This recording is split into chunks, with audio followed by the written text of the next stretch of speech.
Ready to double your game library and save some cash by sharing your PS5 games? First, let's head to the Settings menu from your PS5 home screen. Select the Settings icon, usually a gear shape, located at the top right corner.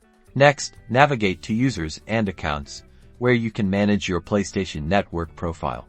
Now, select Console Sharing and Offline Play. This is the key to unlocking game sharing.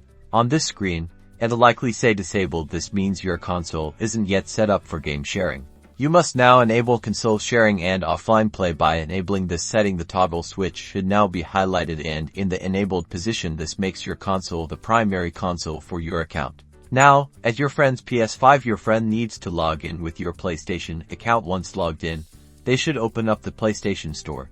In the PlayStation Store, your friend should be able to access your library and it should be available on your friend's account under your collection or purchased. Your friend can now download and play your games. And that's it. You and your friend can both enjoy your digital games. Just remember to only share with people you trust. Happy gaming.